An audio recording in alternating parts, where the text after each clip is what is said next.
Tisztelt Hölgyeim és Uraim, kedves amerikai barátaink és a világ minden tájáról ide sereglett konzervatívok, mindannyiukat köszöntöm.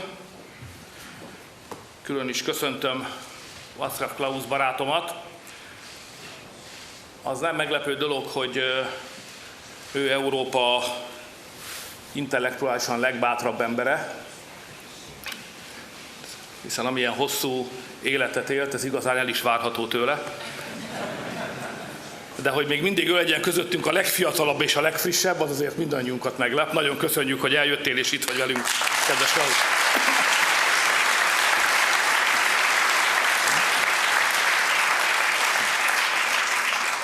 Én is tudom, hogy önök jobb beszédet érdemelnének, mint ami most következik.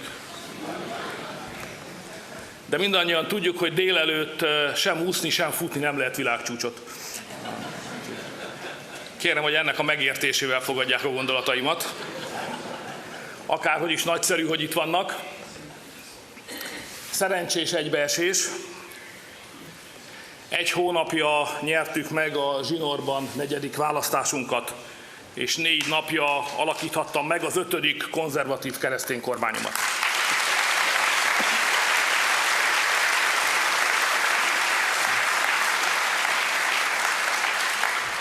És most itt lehetek önökkel.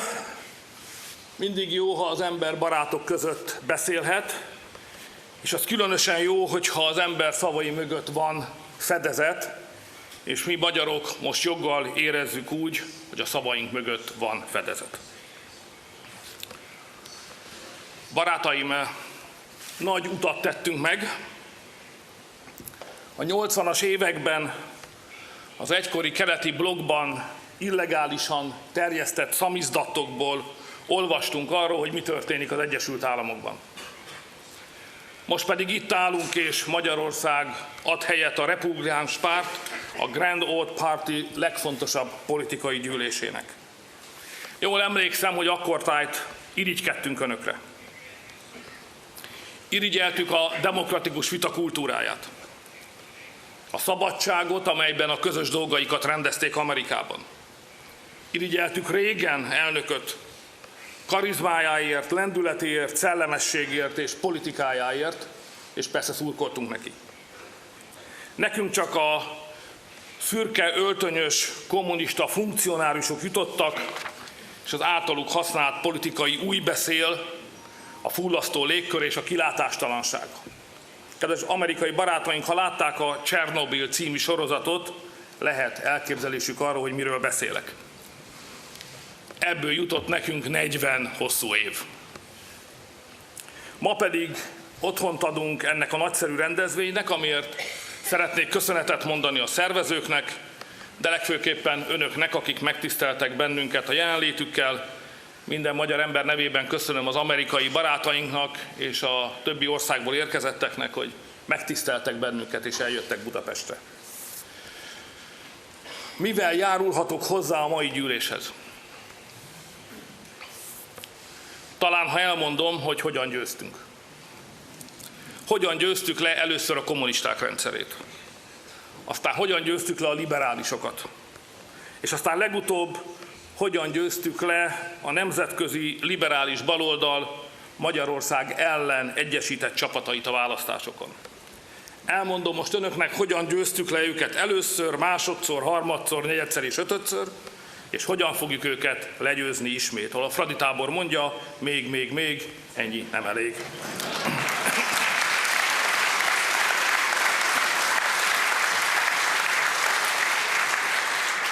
El fogom önöknek mondani, hogy hogyan sikerült lelkes egyetemistáknak lebontani a diktatúrát.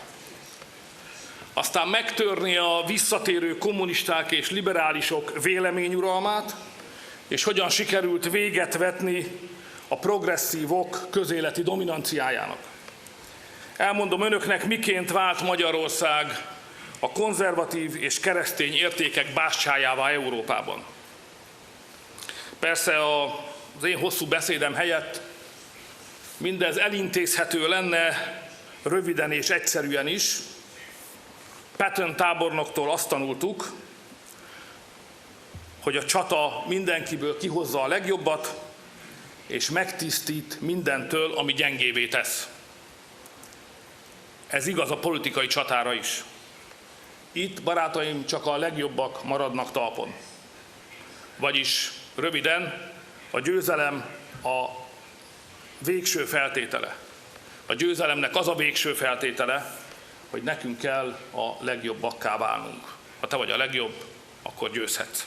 Tisztelt Hölgyeim és Uraim, kezdjük azzal, hogy önöknek, hazájukat szerető politikusoknak van egy olyan problémájuk, amivel mi magyarok már sikerrel megküzdöttünk.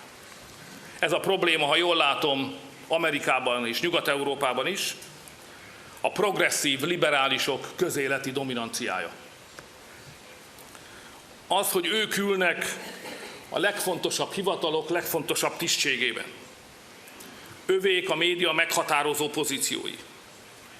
Ők készítik a magas és tömegkultúra minden politikailag indoktrináló alkotását. Ők, a progresszív baloldal mondja meg, mi igaz és mi nem, mi helyes és mi helytelen. Konzervatívként pedig úgy kell érezni magunkat a közéletünkben, mint Stingnek New Yorkban, mint egy legális idegen, like a legal alien. Kedves amerikai barátaink, Magyarországon is ez volt a helyzet. 30 éve itt is a baloldal volt hatalmon, sőt kommunista diktatúra volt. Az államaparátus teljes gépezete azon dolgozott, hogy bebetonozza a kommunisták hatalmát. Bármilyen furcsán is hangzik, mi, én magam is egy woke világban nőttünk fel. Csak nálunk még a kritikai fajelméletet úgy hívták, hogy tudományos szocializmus, és ugyanúgy az egyetemen tanították, mint a woke-ot most önöknél. Mindennapi szocialista diktatúra. Ebben nőttünk fel. Politikai korrektség, Orwelli úgy beszél, állam által irányított nyilvánosság, a magántulajdon kisajátítása és a jobboldaliak megbélyegzése. Kedves amerikai barátaink és külföldről érkezettek, volt egy vicc nálunk a kommunizmusban arról, hogy vajon lehet-e viccelni a kommunizmusban. És a vicc szerint a Szovjetunióban egy politikai viccpályázatot írtak ki.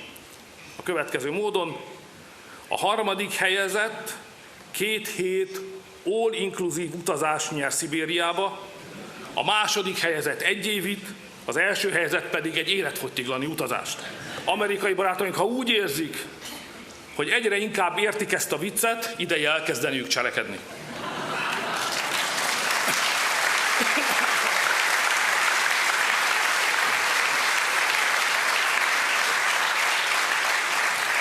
Mi minden esetre fellázadtunk, és a 80-as évek végén úgy döntöttünk, hogy ebből elég volt.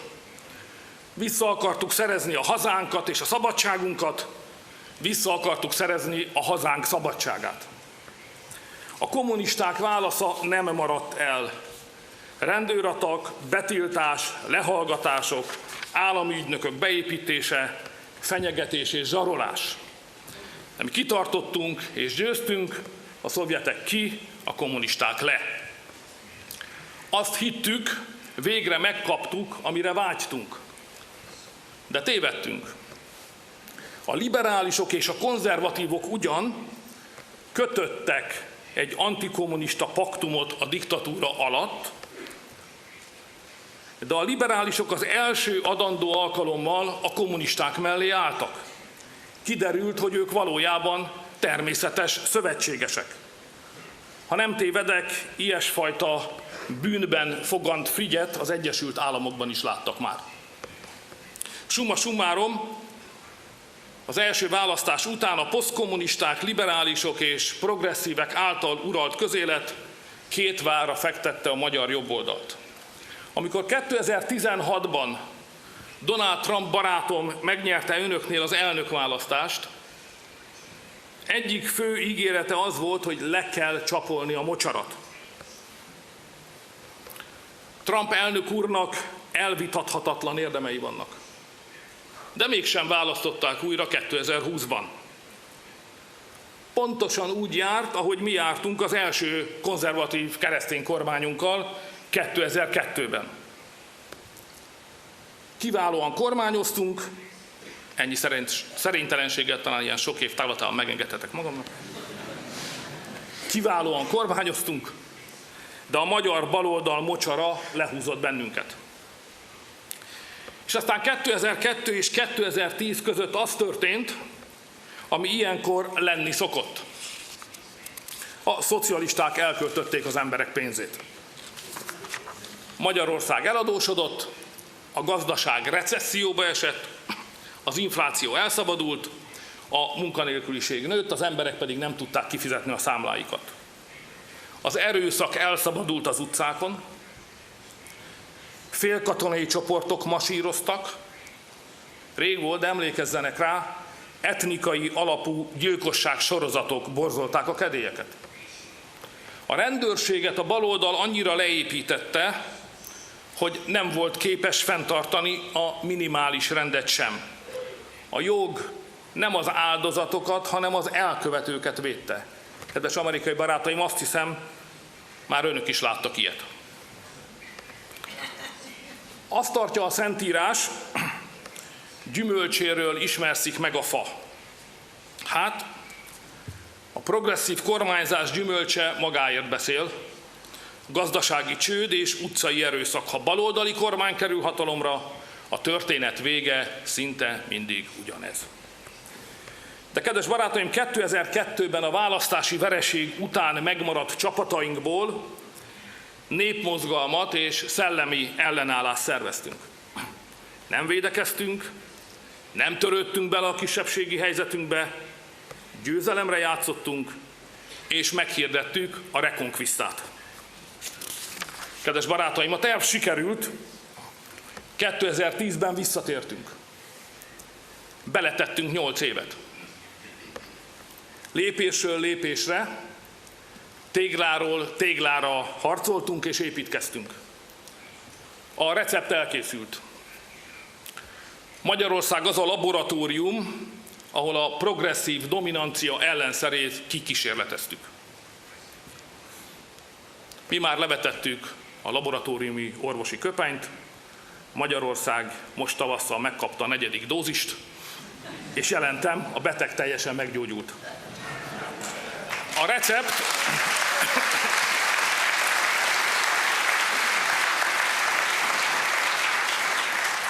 A recept nyílt felhasználású, szabadon elvihető, 12 pontból áll, amit most meg is osztok önökkel.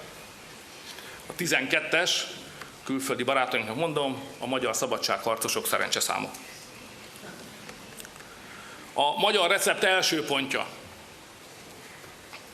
a saját szabályaink szerint kell játszani. Győzni csak úgy lehet, ha nem fogadjuk el a mások által kínált megoldásokat és utat. Churchill mondta, ha vannak ellenségeid, az a biztos jele annak, hogy valamit jól csinálsz. Éppen ezért nem szabad, hogy eltántorítson, ha kígyót, békát kiabálnak ránk. Az sem, ha szalonképtelennek minősítenek. És az sem, ha külföldön bajkeverőként kezelnek. Sőt, az a gyanús, ha mindez nem történik meg. Jegyezzék meg, kérem, aki az ellenfelei szabályai szerint játszik, az bizonyosan veszíteni fog. Második pont. Nemzeti konzervativizmus a belpolitikában. A nemzet ügye nem ideológia, de még csak nem is hagyomány kérdése. Azért kell gyámolítani az egyházakat és támogatni a családokat, mert belőlük épül fel a nemzet. Ez azt is jelenti, hogy a választók oldalán kell maradni. Mi azért döntöttünk úgy, hogy megállítjuk a migrációt és felépítjük a falat a déli határon, mert a magyar emberek azt mondták, nem akarnak illegális bevándorlókat. Azt mondták, Viktor, építsd fel azt a falat. 3 hónap múlva állt a határzár.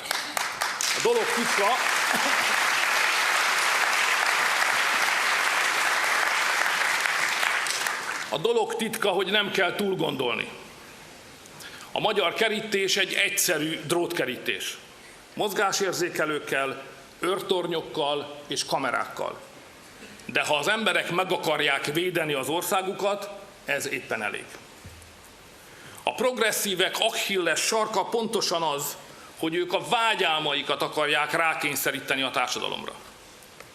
De a veszély egyben nekünk esély is. Mert a fontos kérdésekben valójában az emberek nem szeretik a baloldali lázálmokat. Meg kell találni azt a néhány kérdést, amiben a baloldal teljesen elszakadt a valóságtól, és be kell mutatni, de úgy, hogy ne csak a tojásfejűek értsék. A harmadik pont, nemzeti érdek a külpolitikában. A progresszívek mindig úgy vannak vele, hogy a külpolitika az ideológiák csatája, a jók és a rosszak küzdelme, ahol a történelem menete végleg eldől. De akárhogy nézem, kedves barátaim, az elmúlt 100 évben már legalább 4 ilyen utolsó nagy csata volt. Valami hibázik a képletben. A mi válaszunk legyen egyszerű és világos antitézise a progresszíveknek. A nemzet az első. Hungary first, America first. Érdek alapú külpolitikára van szükségünk. Ez nem mindig könnyű, mert a külpolitika gyakran bonyolult világ. Itt van például a szomszédunkban zajló háború. Oroszország az agresszor, Ukrajna az áldozat. Elítéljük a támadót, a megtámadottat pedig segítjük. De közben tudjuk, hogy Magyarországot nem Ukrajna védi meg. Micsoda csacsiság ez. Magyarországot a NATO és a Magyar Honvédség tudja megvédeni. Népességarányosan befogadtuk a legtöbb menekültet, és a magyar emberek szívesen segítenek. Szívesen segítenek, de a háború árát nem akarják ők fizetni, mert ez nem az ő háborújuk, és nekik hasznuk sem származik belőle. Pontosan tudják, hogy a háborúval jönnek a szankciók, elszabadul az infláció, stagnál a gazdaság, és a háború mindig elszegényíti az embereket. Nem szabad felülni a szirénhangoknak, bármennyire is csábítónak tűnnek, a mi célunk a béke helyreállítása, nem pedig a háború folytatása, mert ez a mi nemzeti érdekünk. Hungary first. 4. pont, kedves barátaim, legyen médiánk. A progresszív baloldal őrültségeit csak akkor tudjuk bemutatni, ha van média, ami segít ebben. A baloldali vélemény csak azért tűnhet többséginek, mert a média segít nekik felerősíteni a hangjukat. Éppen az a baj, hogy a modern nyugati média a baloldali állásponthoz igazodik. Akik a riportereket az egyetemeken tanították, már azok is progresszív baloldali elveket vallottak. És amint megjelenik egy konzervatív szereplő a médiatérben, kritizálják, nekiesnek, lejáratják és szalonképtelenné teszik. Én ismerem a nyugati demokrácia régi etoszát, hogy a pártpolitikának és a sajtónak el kell különülnie. Így kellene lennie. De barátaim, a demokraták, például Amerikában nem tartják be ezeket a szabályokat. Próbálják meg összeszámolni, hány médium szolgálja ki a demokrata pártot. CNN, New York Times, és még sorolhatnám, estig sem érnék a végére. Persze a Grand Old Party-nak is vannak szövetséges médiumai, de azok nem veszik fel a versenyt a liberális médiauralommal, egyedül Tucker Carlson barátom teszi oda magát rendíthetetlenül. Az ő műsora a legnézettebb. Mit jelent ez? Azt jelenti, hogy éjjel-nappal ilyen műsoroknak kellene menniük. Ahogy önöknél mondják, 24/7. 5. pont. Leplezd le az ellenfeleid szándékát. A média megléte szükséges, de nem elégséges feltétele a győzelemnek. Tabu döntögetőnek is kell lenni. Ezt talán az amerikai barátainknak nem kell bemutatnom, mert ki lenne nagyobb tabu döntögető, mint maga Donald Trump elnök. De lehet még fokozni a dolgot. Nem a ma, hanem a holnap tabuit kell ledönteni. Mi itt Magyarországon ezt úgy csináljuk, hogy már azelőtt napvilágra hozzuk, mire készül a baloldal, még mielőtt megtennék. Először tagadni fogják, de aztán még nagyobb lesz a siker, amikor kiderül, végig nekünk volt igazunk. Itt van például a gyermekeket célzó LMBTQ propaganda. Ez itt nálunk még új dolog, de mi már most megsemmisítettük.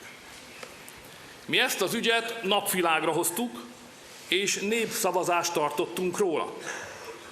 A gyermekek érzékenyítését a magyar emberek elsöprő többsége elutasította. Azzal, hogy korábban fettük fel, mire készül a baloldal, védekezésre kényszerítettük őket, és végső soron el kellett ismerjék, hogy valóban ez a tervük, hiszen támadták a mi kezdeményezésünket. Ismét Patton tábornokot idézem, a good plan violently executed now is better than a perfect plan next week. 6. pont, gazdaság. Mindannyian tudjuk, hogy a baloldal a gazdaságot elvont eszmék szerint akarja működtetni. Ez a jobboldal számára csapda. Tilos. Mi, amikor hatalomra kerültünk, eldöntöttük, hogy csak olyan gazdaságpolitikát szabad csinálni, ami a választópolgárok többségének hasznos. Van is erről itt Magyarországon egy mottónk, velünk még az is jól jár, aki nem ránk szavaz. Ezzel totális ellentété vagyunk a progresszíveknek, akikkel még azok is rosszul járnak, akik rájuk szavaztak. Végül is az emberek munkát akarnak. Az emberek nem gazdasági elméleteket, hanem munkát akarnak. Az emberek előre akarnak jutni az életben, és az emberek jobb életet szeretnének a gyermekeiknek, mint amilyen nekik jutott. Ha egy jobboldali kormány mindezt nem tudja szállítani, bukásra van ítélve. 7. pontunk, ne szorulj ki a szélére. Azért mondom önöknek, mert a jobb oldalon időről időre felütik a fejüket szélsőséges összeesküvés elméletek, úgy, ahogy a bal oldalon is rendszeresen felütik a fejüket a szélsőséges utópiák. Ha jól megkapargatjuk, valójában az emberek egyikből sem kérnek. De barátaim, mi a különbség a szélső jobbról induló tudománytagadás és az LMBTQ mozgalmak biológia tagadása között? A válasz egyszerű, semmi különbség sincsen. Meg kell adni az Istennek, ami az Istené, a császárnak, ami a császáré, és a természettudománynak, ami a természettudományé. Lehet, hogy az internetes fórumokon hatalmas népszerűségre teszünk szert, ha hirdetünk összeesküvés elméleteket. Ráadásul ezekben néha van is igazság. De a szavazók nagy részét valójában eltávolítjuk magunktól, kiszorulunk a szélére, és a végén veszítünk. 8. pont. Minden nap olvassunk. A book a day keeps the defeat away.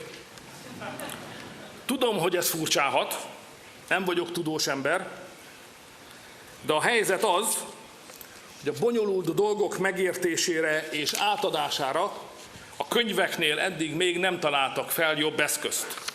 A világ pedig egyre bonyolultabb, időt kell rászánni, hogy megértsük. Például én magam minden héten kijelölök egy napot, amit csak olvasásra fordítok. Az olvasás abban is segít, hogy megértsük, mit gondolnak az ellenfeleink, és hol hibázik az ő észjárásuk.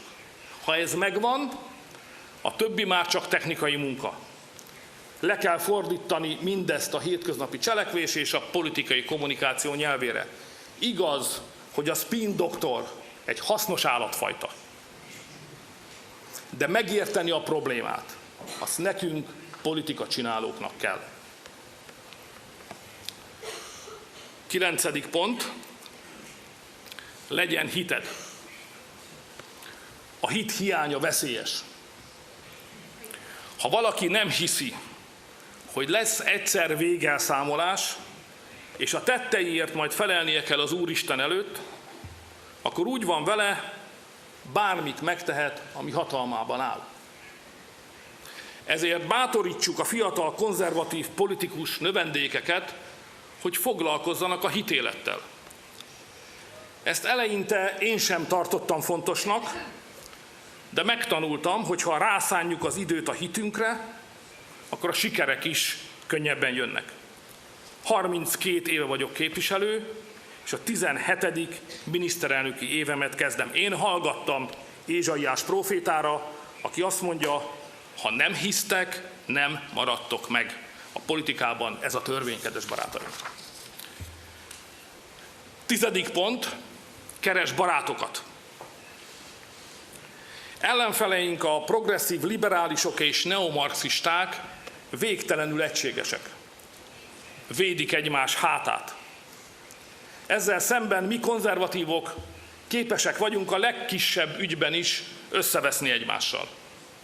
Aztán meg csodálkozunk, hogy az ellenfeleink bekerítenek bennünket. Valóban bennünk van szellemi igényesség, és nekünk fontosak a szellemi nüanszok is. De ha a politikában boldogulni akarunk, soha ne azt nézzük, miben nem értünk egyet a másikkal, hanem azt keressük, hogy hol vannak a közös pontok. Egy példa. A Vatikán az egyik legfontosabb európai szövetségesünk. Szövetséges a keresztény értékek őrzőjeként, a családok gyámolítása ügyében, és együtt valljuk az apa férfi és az anya nő. Együtt állunk ki a békéért és az ukrajnai menekültek ügyéért. De közben más gondolunk az illegális migrációról. Nem azt kell nézni, mi mentén tudnánk jól összevitatkozni, hanem azt kell keresni, miként tudunk együttműködni. Higgyék el, ha nem így teszünk, ellenfeleink egyesével vadásznak le bennünket. 11. pont. Építs közösségeket. Barátaim, az évek során azt is megtanultam, hogy nincsen konzervatív politikai siker működő közösségek nélkül. Minél kevesebb a közösség, és minél magányosabbak az emberek, annál több szavazó megy a liberálisokhoz. És minél több a közösség, annál több voksot kapunk mi. Ez ilyen egyszerű. Nem kell ezt magyarázni.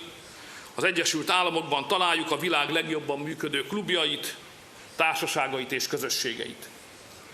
Amit meg kell értenünk, hogy ilyen közösségekkel egy politikai entitásnak is rendelkeznie kell. És végül 12. pont, építs intézményeket. A sikeres politikához intézményekre és intézetekre van szükség. Legyen a think tank, oktatási központ, tehetséggondozó műhely, külkapcsolati intézet, ifjúsági szervezet, bármi, csak a politika felől értelmezhető legyen. Ne felejtsük el, politikusok jönnek, mennek, de az intézmények generációkon át velünk maradnak. Ők, az intézmények képesek intellektuálisan megújítani a politikát. Új ötletek, új gondolatok, új emberek kellenek újra és újra. Ha ezek elfogynak, elfogy a muníció, és az ellenfél kegyetlenül két várra fektet bennünket. Kedves barátaim, az egész világ hatalmas változásokon megy keresztül, furcsa, de igaz, hogy a pusztító ideológiák, a fasizmus és a kommunizmus nyugatról származnak. Sosem gondoltuk volna, hogy a kommunisták nem csak keletről, de nyugatról is visszatérhetnek. Most pedig úgy áll a dolog, hogy a progresszívek az egész nyugati civilizációt fenyegetik. És ami igazán veszélyes, nem is kívülről, hanem belülről. Önöknek, kedves amerikai barátaink, az Egyesült Államokkal, nekünk az Európai Unióval van dolgunk. Ugyanazok az emberek, arctalan, ideológia képzett, bürokrata emberek ülnek Washington DC-ben és Brüsszelben. Progresszív liberálisok, a woke álomtól megrészegült új marxisták, Soros György kitartott emberei, a nyílt társadalom propagálói. El akarják törölni a nyugati életformát, amit önök is, mi is annyira szeretünk. Amiért az önök szülei küzdöttek a II. Világháború és a hidegháború alatt, és amiért mi is megküzdöttünk, amikor elzavartuk Magyarországról a szovjet kommunistákat.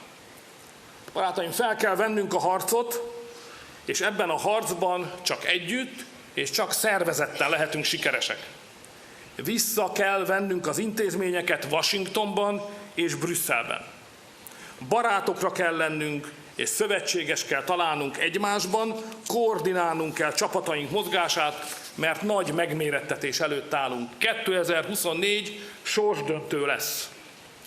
Önöknél elnök és kongresszusi választások lesznek, nálunk európai parlamenti választások. Ez a két helyszín ki is jelöli a nyugati civilizációért folytatott harc két frontját. Ma egyik sincs a kezünkben, pedig mind a kettőre szükségünk van.